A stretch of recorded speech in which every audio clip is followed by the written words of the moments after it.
Oh, hello there, how are you? I am well and very much looking forward to diving into this video's topic. So today I'm going to walk you through my entire planning process in my creative business and in my creative work. So the idea for this video came from an Instagram story I did a couple of weeks ago. So I was sitting down and working on my content plan for the following weeks, and I asked on my stories if there were something in particular that you were interested in me covering in my content. And someone asked about my content plan. And I thought, okay, I can talk about my content plan, but it sort of ties in with all my other planning. And how about I just do a step-by-step walkthrough on my planning process. And planning is also something that I dive into in my membership community, Companions in Creativity. We have a planning structure for the year in the membership, and I also work on planning quite a lot with my coaching clients as well. So it's something that I get in touch with quite a lot, and I find that many people are interested in planning as well. And if you want to make creativity more of a priority in your life, if you want to take your projects a little bit more seriously, be a little bit more dedicated to them, planning can be a good tool to work with that and to make space for it in your life and be intentional with how you create, what you create, and when you create. So before we dive in, I wanted you to remember a couple of things. So first of all, there is no one perfect planning model. I am not saying with this video that this is how you should plan. Everyone plans differently, and I think plans work the best when we lean into whatever works for us. So I want you to see this video as an inspiration and a way that, okay, this is one way you can plan. One aspect that highly influences how you want to plan is your level of flexibility that you want in your plan. So some people love to have a detailed plan that helps them find structure and know what they're going to work on, while other people need a certain level of flexibility. And I would say I feel I fall somewhere in the middle of those. I definitely need some kind of structure, and I want to know, okay, what are my goals, what am I going to focus on? That helps me steer me and guide me in the work that I do. But I also really need the flexibility, because I don't want to come today and absolutely not feel like doing one type of work and having to do that work that day, for example.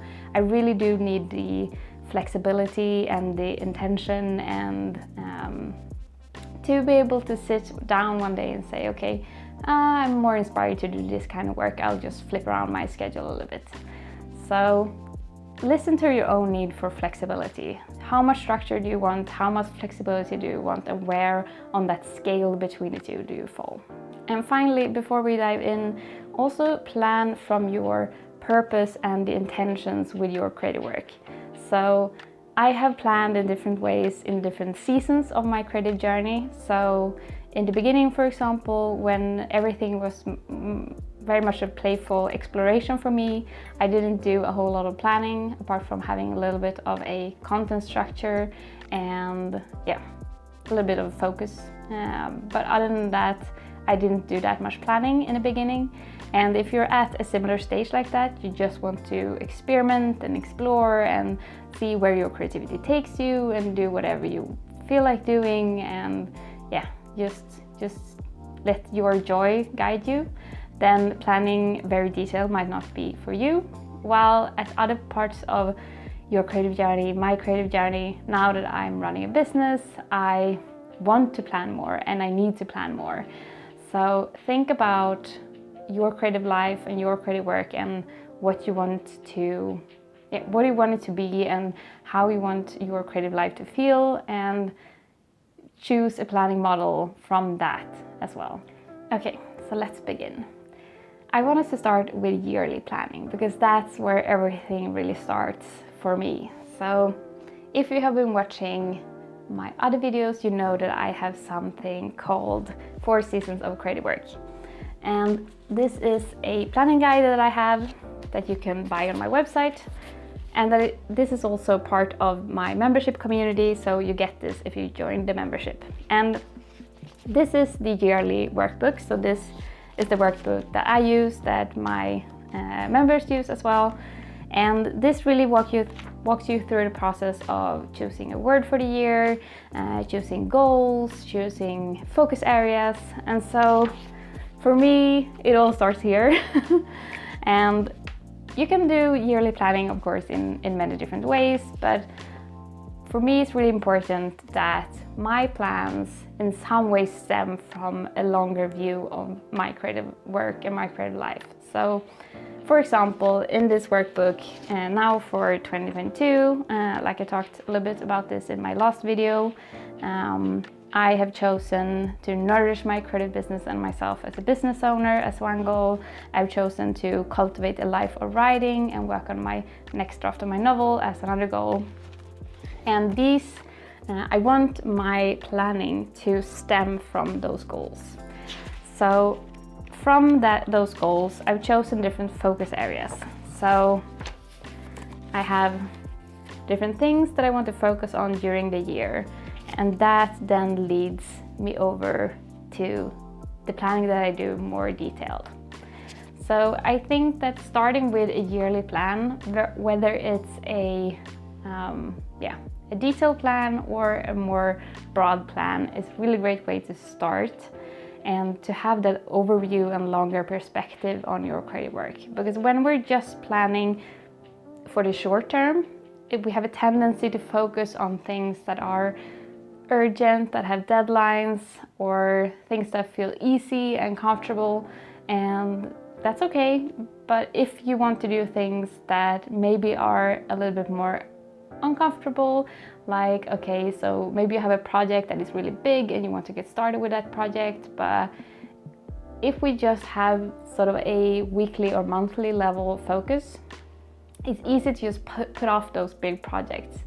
And it's easy to put off things like, okay, I want to dive deeper into creativity and the research around creativity. That's not necessarily something that you just randomly do on Friday. It might be something that you need a little bit of attention behind and say, okay, maybe I'll read this book in February, for example. So to start with a yearly plan and yearly intentions can really help you to have a little bit of a long-term view on your creative work, and not just focus on, okay, what blog post do I need to write for the blog, for example. The next step is the seasonal planning. So I have chosen not to do quarterly planning, I do seasonal planning instead. So right now we are in winter, we are nearing the end of winter, so I'm going to do my spring planning next, so that is March, April and May here in Sweden. So yeah, at the beginning of each season I do seasonal planning, and I have lots of videos on seasonal planning that you can dive deeper into if you're interested. But these are also part of the planning guide called 4 Seasons of Creative Work.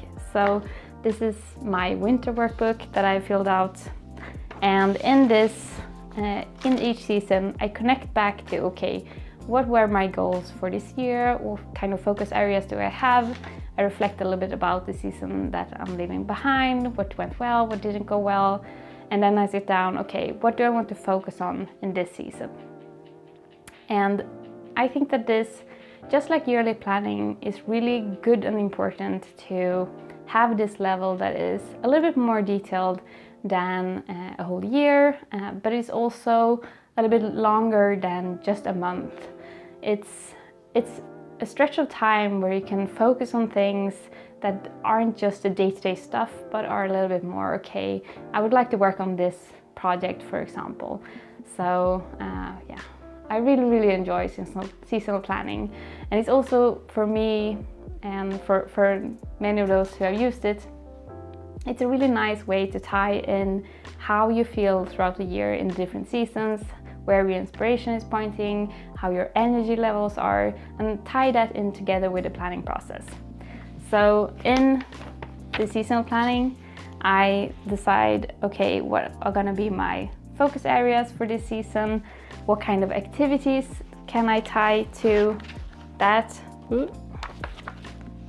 So I have a little list with activities that I would like to cover, and always I find when I do this seasonal planning is that the things that I focus on and think about when I do this kind of planning is not the day-to-day stuff like, okay, I need to film a video. It's a little bit broader than that. It's more about, okay, I want to do a new course, for example, for my membership community. It's always my philosophy that we can't do everything. We can absolutely not do everything at once. We have to choose and we have to prioritize, especially if we are the kind of people who creatives often are, easily inspired, have many ideas, and it can be easy to just run in a million directions at once. So to sit down and think about, okay, I have one season that I'm about to start. What do I want to focus on in this season? And sometimes I often see this as well when I'm sitting down and thinking, okay, what do I want to do? And I realize I'm trying to pile on too much to one season.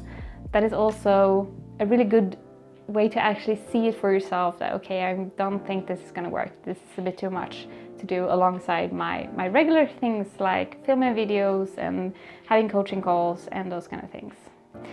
So what I end up with when I've done my seasonal plan is a list of activities for different months. But before we go into monthly planning, this is also the level of planning where I will do a content plan, for example. So with my content plan, I have a document, a Google Drive document that I can always access from my phone, from my computer. I use Google Drive quite a lot in sort of gathering all the creative documents that I have. And my content plan it has a structure in that I want to record and upload videos about every other week. And I send out my email letters every other week. And then I fit in blog posts, sometimes twice a month, sometimes once a month. It depends on how much I'm doing with other things and what kind of ideas I have for blog posts as well. Sometimes they are longer and then there might be fewer, or the other way around. So my content plan is a document that is constantly changing. So in this document, I also write down different ideas that I have for content things, and I will often write something in this document that I have an idea for, that I feel inspired for, and when I actually come to, okay, it's time to create this thing, I will have changed my mind and I end up going with a slightly different idea or an entirely different idea. I will often also write down just topics in this content plan. So I will plan maybe about 2 months in advance on a rough level, or 3 months in advance on a rough level. So I might write in, for example, okay, I want to do a video about writing, but I'll only write down writing as the topic. And in the past I have been tried to circle around between different topics that I'm interested in. So it might be like something about planning, for example, or goal setting, and it might be something more about mindset things like fear and perfectionism. But nowadays, I probably also because I've covered quite a lot of topics in my content, I go more on, okay, what am I interested in talking about right now? And I also tie it in together with something I call campaigns. So campaigns is the way that I structure my year and my creative work and my marketing as well. So for example, now in spring, I plan on releasing a new course that will be part of the membership community. This course will be called The Creatives Compass. So as I'm releasing this course, I will have a campaign around that course, explain what it's about, and yeah, do a little bit of inspiration around it and talk about my membership as well. So this is a marketing campaign, but it's also a campaign that is just around a topic. So what I do is that I try to find a story that is normally going on in my creative life. So in the past year, for example, one story has been my leap project, where I took the leap to run my business full time. And it might be now in the new year, the story is around, okay, what kind of reflections do I have about the past year, what are my goals for New Year. And in spring I am going to talk about how things have been shifting a little bit in my vision for my creative work and how that ties into the Creative Compass course that I'm gonna launch. So this way I structure how I talk about things, what kind of topics I talk about, and how that ties in together with the marketing that I do for my creative business. And that really informs what kind of content I create. And I try to think about, okay, how can I tell this story over like 1 month, 2 months or longer in my content. Not that every piece of content has to be about this, but if you follow my content, read my email letters, if you watch my videos, if you read my blog posts, you will see this story. You will be able to follow the story. So the next level then is that we come to a monthly plan. And here's where I take all the things, the content plan, the seasonal plan, and I start actually scheduling things.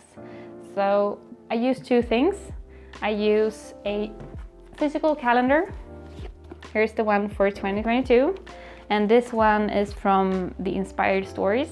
It's the first year I'm using this, but I'm really enjoying it. And it has in this calendar a little bit of a monthly planning tool that I've used a little bit. It has some goals. Here, for example, is March plan. So you can fill in your, if you have any goals and things you want to focus on for the month. So I use this a little bit. And I also use Trello. So I know there are many different things you can use to schedule your tasks online. You can use just a regular calendar like Google Calendar, or I know that many are interested in or have started with Notion, for example.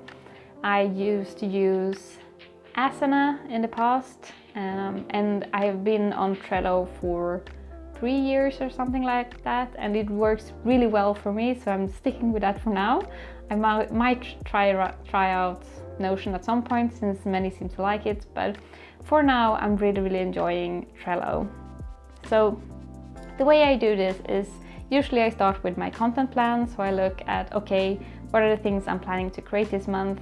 Usually I start with, okay, YouTube videos and email letters, because those are the things where I really try to stick to a fortnightly schedule. So I'll start by plotting those into my monthly calendar board I have on Trello. So I have one board where I have all my things, where I put in all the monthly things, but also tasks that I want to get around to eventually and might not get around to that month, but that's okay. So first I'll plot in things like, okay, film the YouTube video and edit the YouTube video, and that sort of gives me a little bit of a structure. Right now I'm trying out to have every other week being a content week and every other week being a week for other things. So this is a structure I've tried before and it's quite good one for me, so I'm trying it again. I'm not sure why I haven't been doing this, but yeah, that's how it is. So I'll have a content week where I'm focusing on creating YouTube video. If I want to write any blog post, I write blog posts, and I write the email letter and yeah, do other things alongside things like coaching calls and co-working hours or theme calls in my membership community, posting on Instagram, those kind of things. And then the other week I'm trying to focus on things that are a little bit more long-term or falls outside of the content areas. So in my monthly planning Trello board, I have different categories. So each category is a list, and that list also have a color to make it a little bit more visually pleasing. And when I have done a task, when I'm finished with a task, it goes into a done list. So at the end of each month, I'll have a long list with things I've done this month. And this, when the month has ended, I will rename my done list and move it on to another Trello board where I save all the things I've done during a year. So I'll have one board that is January, February, March, And I really do enjoy having this, that I can go back and look and see also a little bit of an overview of the year. And then when the month has ended, I've moved my tasks I've done in the past year. I will rename the Trello board to the next month and change the background as well to give it a little bit of a fresh start and start over and fill it with the things that I want to do in the coming month. So that's how I do my monthly planning. I try to not plan in too detailed because, like I said, I really do want the flexibility. So having, okay, there are a couple of pieces of content that I want to create, and having, okay, I want to work on that course, for example, and some other little things. Having that is enough of a structure for the month for me, because I want to be able to shift things around if I feel like it. If I, for example, get a cold one week, I might not be able to do as much as I usually do. So yeah, I really do want the flexibility. And finally, we come to the weekly planning. So every Monday, I start the week by making a little bit of a weekly plan. And again, I use the physical calendar together with Trello. The main reason I actually chose this calendar is because of this weekly spread. So after 1 week, you have a little bit of a section for weekly reflection, where you look at highlights of the week, happy moments and gratitude, but also lessons, challenging moments, and what I learned. So I'll go through those, looking back on the week I'm leaving behind. And then I'll have 1 page with setting intentions, top priorities, and work to-dos for the week. So, and then I do the actual day-to-day planning. And this page is actually what I use the most, because like I said, I do want to be able to shift things around. So the work to-dos for the week is actually the list that is most the most planning I do on a weekly basis. So I'll have an idea for the week, but often things change days, or I'll have an idea of what I can fit in one day, and there is some task that I didn't get around to, like posting on Instagram, for example, is something that often jumps from one day to the next and to the next and to the next, and finally I get around to making that post. So yeah, I have a very flexible weekly schedule. Some people swear by time blocking, like for example, okay, I know that I'm going to work on this thing between 2 and 4 p.m. in the afternoon, for example. And those kind of things don't work for me. I will feel trapped in it. I will feel, this is why I want my own business. I want to be able to follow what I'm inspired for at the moment. If I feel energized to do something, I will do that. I don't want that kind of planning during my day. Of course, there are going to be things like, okay, I have a coaching call scheduled, or I have my theme call scheduled at a certain time, and all of those things, that's not a problem. But if I would have my whole day like that, I would feel trapped. So I don't do time blocking, but this is where it's really good to know what kind of planner you are, if you want that structure, if that structure helps you, or if it's actually not that helpful. So with my book days, for example, I could say that, okay, every Tuesday I'm gonna have a book day, and that structure might help so much. It might build a habit, but I know that if I choose a day, I'm gonna start to rebel against that, and it's gonna mess up my schedule.